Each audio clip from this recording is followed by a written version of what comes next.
যে আমরা নিজেরা জান্নাতে যেতে চাই এবং জাহান্নাম থেকে বাঁচতে চাই। এক নাম্বার কি?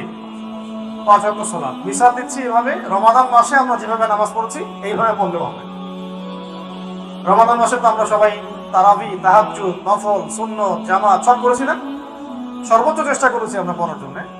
অনেকে অনেক সময় ছুটে যেতে পারে, সেটা আবার কাজা করেছে বা কোনোভাবে আদায় করেছে। তো সেক্ষেত্রে এই যে রমাদানের শিক্ষাটা, নামাজ কেন্দ্রিক শিক্ষাটা, এটাকে সারা বছর ধরে রাখে।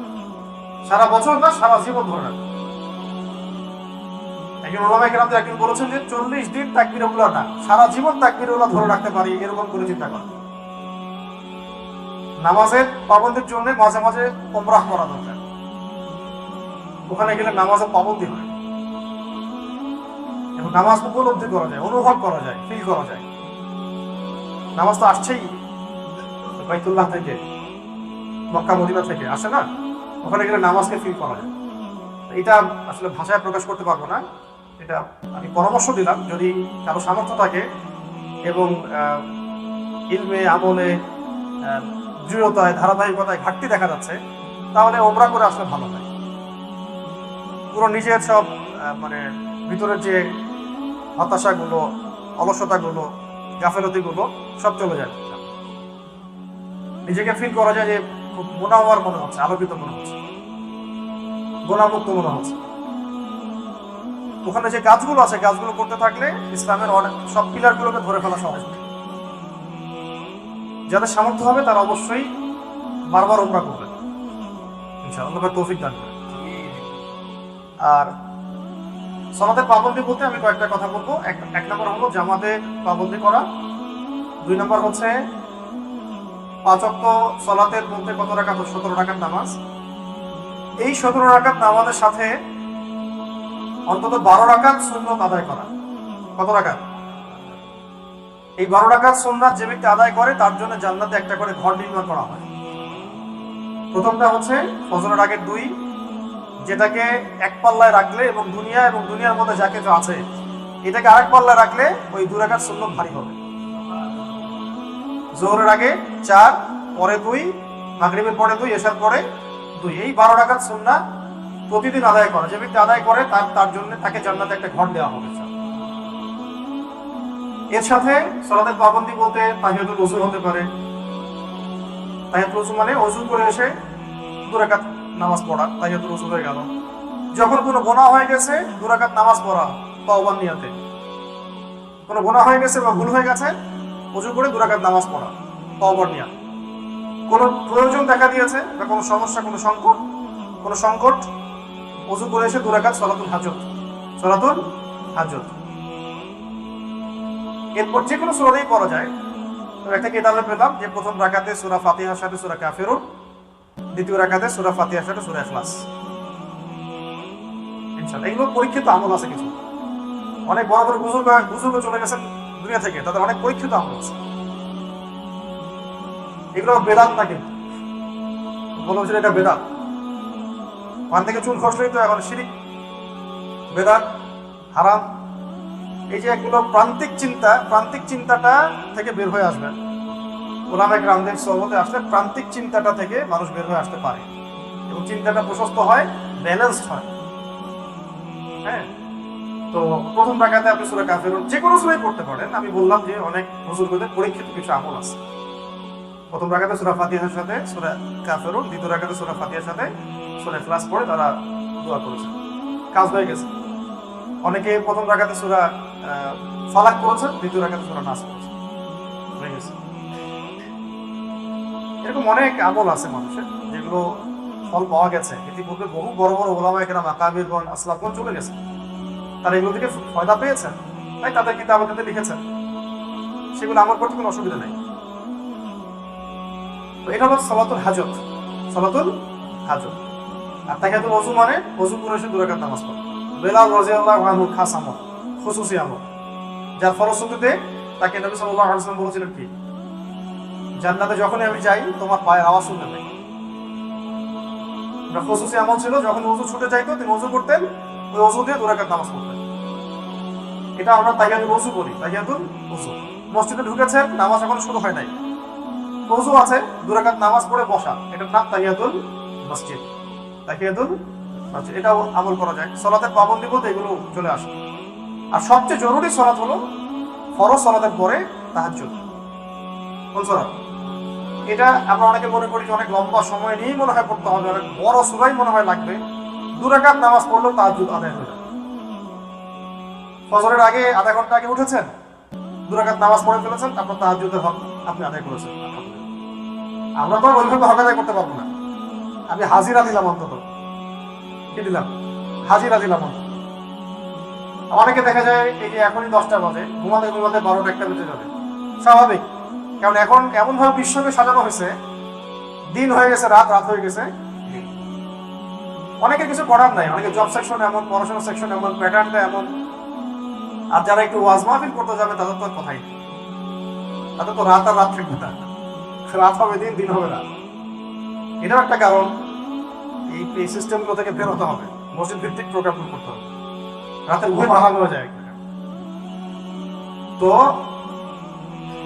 যদি দেরি হয়ে যায় ঘুমাতে, ঘুমানোর আগে 2 রাকাত নামাজ পড়ে ঘুমান, তাও কিয়ামুল লাইলের হক আদায় হলো। ঠিক আছে? তো নবী সাল্লাল্লাহু আলাইহি ওয়াসাল্লাম পড়তেন 8 রাকাত, 11 রাকাত, বেতন নামাজ পড়তেন, শেষে 11 রাকাত হতো, 13 রাকাত হতো অনেক সময়। তো এই নামাজ অনেক লম্বা হতো, অনেক লম্বা হতো, মানে পা ফুলে যাওয়ার মতো লম্বা হতো। আমরা যেহেতু এটা পারবো না, ছোট ছোট করে নামাজ পড়তে থাকা, যতক্ষণ আপনি পারলেন। কিন্তু ওই সময় বেশি বেশি দোয়া করতে থাকা। এই সালাতের ইহতিমাম বলতে আমরা বোঝাচ্ছি জামাতের পাবন্দি, জামাতের সাথে আদায় করা, সুন্নত নফলগুলোর ব্যাপারে সচেতন থাকা, তাহাজ্জুদ, এবং এই যে বললাম সালাতুল হাজত, তওবা, গুনাহ হয়ে গেলে তওবার নিয়তে নামাজ পড়া, ওযু করে এসে তাহিয়াতুল ওযু, মসজিদে গিয়ে তাহিয়াতুল মসজিদ, এইবার এই নামাজগুলো। আবার আওয়াবিনের নামাজ আছে, আওয়াবিন, আবার ইশরাকের নামাজ আছে, তারপরে চাষতের মানে সালাতুল দুহা, এই নামাজ আছে। এগুলো আদায় করার চেষ্টা করা। প্রত্যেকদিন সব আদায় করতে হবে এমনটা নিজের উপরে আবার লাজেম করে নেবেন না। প্রত্যেকদিন আমাকে সবগুলোই করতে হবে, এটা নিজের উপর লাজেম করে নিলে আপনি মানে কঠিন হয়ে যাবে আপনার জন্য। দিন ইসলামটা আপনার কাছে কঠিন মনে হবে কয়েকদিন পরে। আপনার কাছে প্রথম কয়েকদিন হয়তো ভালো লাগবে যে হ্যাঁ ভালো আমল হচ্ছে, ভালো লাগছে। হঠাৎ করে 2 দিন 3 দিন নাই, মনটাও মানে খারাপ হয়ে যাবে, একটু হতাশ হয়ে পড়বে, যেমন আজকে আমল সমন ছুটে গেল। আমল তো আপনার ফরজ ঠিকই আছে, এই আমলগুলোর ব্যাপারে পাবন হওয়ার চেষ্টা করা, কিন্তু লাজেম যে আমাকে করতেই হবে প্রত্যেক দিনই আমাকে তাহিয়াতুল ওযু করতে হবে, তাহিয়াতুল মসজিদ করতে হবে, প্রত্যেক দিনই আমাকে ইশরাক করতে হবে, প্রত্যেক দিনই সালাতুল দুহা করতে হবে, এইভাবে আমার মাইন্ডসেটটা তৈরি না করা। আমি আমার সাধ্য মতো নিয়মিত করার চেষ্টা করব। এইরকম মাইন্ডসেট রাখলে আপনার জন্য আসান হবে। দিনকে নিজের উপর কঠিন করে নেবেন না,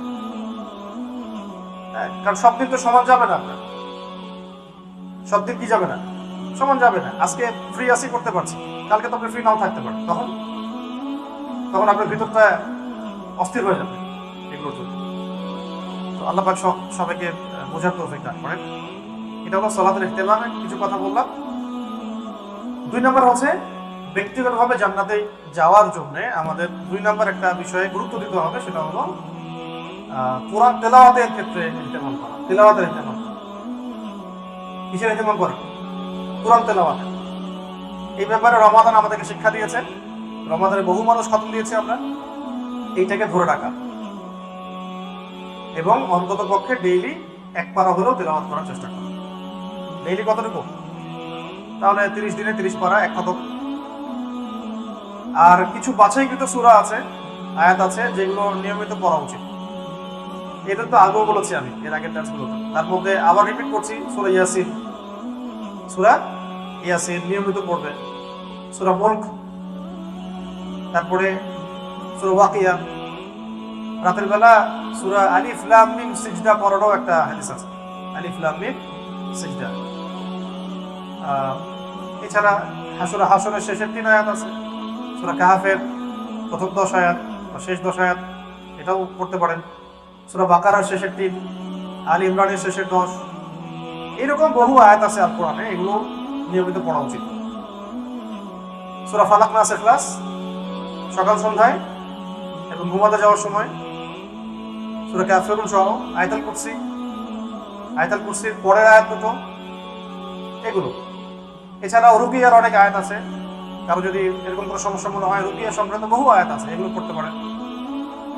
এক কথায় কোরআনের সাথে তাল্লুক রাখা, কোরআনের হক আদায় করার চেষ্টা করা, ডেইলি কোরআনকে সময় দেওয়া, ডেইলি কোরআনকে সময় দেওয়া প্রতিদিন, এবং সেটা এক পারা হলেও যেন আমার পড়া হয় নিয়মিত, এই ফিকিরটা সবার থাকা উচিত।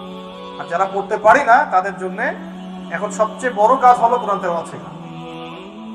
যারা কোরআন তেলাওয়াত করতে পারি না, সবচেয়ে বড় কাজ এখন আমাদের জন্য কোরআন তেলাওয়াত শেখা।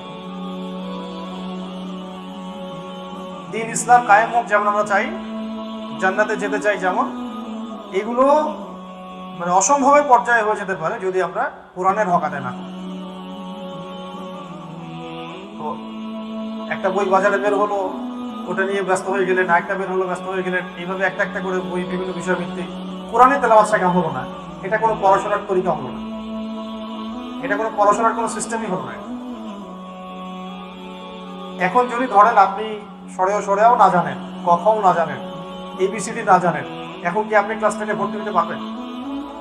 কোনো স্কুলে যদি আপনি যান, আপনাকে বলবে যে আগে আপনি প্লেতে পড়েন, নার্সারিতে পড়েন, 1-এ আসেন, 2-এ আসেন, তারপরে আসেন। অথবা যদি আপনার এই যোগ্যতা আপনি অন্য কোথাও থেকে হাসিল করে আসেন, টেস্ট নিয়ে দেখবে যে হ্যাঁ আপনি তো ক্লাস 10 পড়ার যোগ্য, তখন আপনাকে টেনে দিবে। তাহলে ভুল করা হচ্ছে, আপনাকে শুরু থেকে শুরু করতে হবে। বাংলাদেশের বেশিরভাগ তরুণ দিন মহব্বত করে, দিনকে এখন ভালোবাসতে শুরু করেছেন, দিনের মধ্যে আসতে শুরু করেছেন, কিন্তু অনেকেই কোরআন তেলাওয়াত করতে পারেন। চেষ্টা করেন, অনলাইনে পড়ে থাকেন, ফেসবুকে পড়ে থাকেন, পোস্ট দিতে থাকেন, কমেন্ট করতে থাকেন, লাইক শেয়ার করতে থাকেন, এটা তো দিনের কাজ না। কাজ হচ্ছে আপনার নিজেকে তৈরি করা, ওটা তো পরে আসতেছে। আপনি যে দিনের বিষয় দেখতে চান, তার জন্য নিজেকে যোগ্য করে গড়ে তুলতে হবে। আপনাকে নিজেকে যোগ্য করে গড়ে তুলতে হবে। বাংলাদেশে যাদেরকে আপনি দেখছেন দিনকে প্রেজেন্ট করছে, এই কয়েকজন মানুষের উপরে ভরসা করে বসে থাকলে হবে না। কারণ আজকে তারা আছেন, কালকে তারা নাও থাকতে পারে, তখন হাল ধরবে কে? এবং দিন তো শুধু ওই কয়েকজন মানুষের উপর জিম্মাদারি হিসেবে আসে নাই, আসছে আর সবার উপরে দায়িত্ব আছে। এই কারণে নিজেকে যোগ্য করে গড়ে তুলতে হবে বা চেষ্টা করতে হবে। এই চেষ্টার জন্য সবার আগে কি প্রয়োজন? তেলাওয়াত শেখা দরকার। পড়াশোনার কোনো বিকল্প নাই, আর পড়াশোনা শুরুই হবে তেলাওয়াত থেকে। তেলাওয়াত শুদ্ধ হয়ে গেলে, তেলাওয়াত যদি একবার সহিশুদ্ধ হয়ে যায়, তাহলে আপনার নামাজের সব উচ্চারণ ঠিক হবে, নামাজের তাসবিহ তাহলিল ঠিক হবে, দোয়াগুলো সব শুদ্ধ হবে, তাশাহুদ দুরুদ মাসুরা সব শুদ্ধ হয়ে যাবে। আপনি যে কোনো আরবি কিতাব এবারত যেটাতে দেয়া আছে, মানে যে কোনো আরবি কিতাব যেখানে জবরজেদ পেশ দেয়া আছে, এগুলো আপনি পড়তে পারবেন তখন, যেহেতু আপনি তিলাওয়াত করতে পারেন কোরআন। যে কোনো আরবি কিতাব যদি জবরজেদ পেশ দেওয়া থাকে, আপনি তো পড়তে পারবেন, তখন আপনি কোরআন তেলাওয়াত করতে পারেন। হাদিসগুলো আপনি বানান করে করে পড়তে পারবেন, কারণ আপনি কোরআন তেলাওয়াত করতে পারছেন। তাহলে আমাদের কাজ কি এখন? কোরআন তেলাওয়াত করা শেখা। তাহলে প্রথম বললাম যে ইহতেমাম করবো সলাতে, তারপর দ্বিতীয় কাজ কি? কোরআন তেলাওয়াতের ইহতেমাম করবো ইনশাআল্লাহ। আল্লাহ পাক সবাইকে তৌফিক দান করেন। আর যারা কোরআন তেলাওয়াত শিখি নাই, এখন আপনার উপর ফরজ হচ্ছে কোরআন তেলাওয়াত শেখা। এটা আপনার উপর কি ফরজ। দৈনন্দিন কিছু জিকির আজগার মামুলাত আছে, সকাল সন্ধ্যার ওজিফা জিকির আজগার এগুলো আছে, এগুলোর ইহতেমাম করা। দৈনন্দিন সকাল সন্ধ্যার জিকির আজগার ওজিফাগুলো, দোয়াগুলো এবং যে মামুলাতগুলো, এগুলো ইহতেমাম করা। যেমন হিজতুল মুসলিম বইটা খুললে দেখবেন সকাল সন্ধ্যার জিকির আজগার আছে না? যে কোনো দোয়ার বই খুললে দেখবেন সকাল সন্ধ্যার জিকির আজগার। এছাড়া চলতে ফিরতে কত জিকির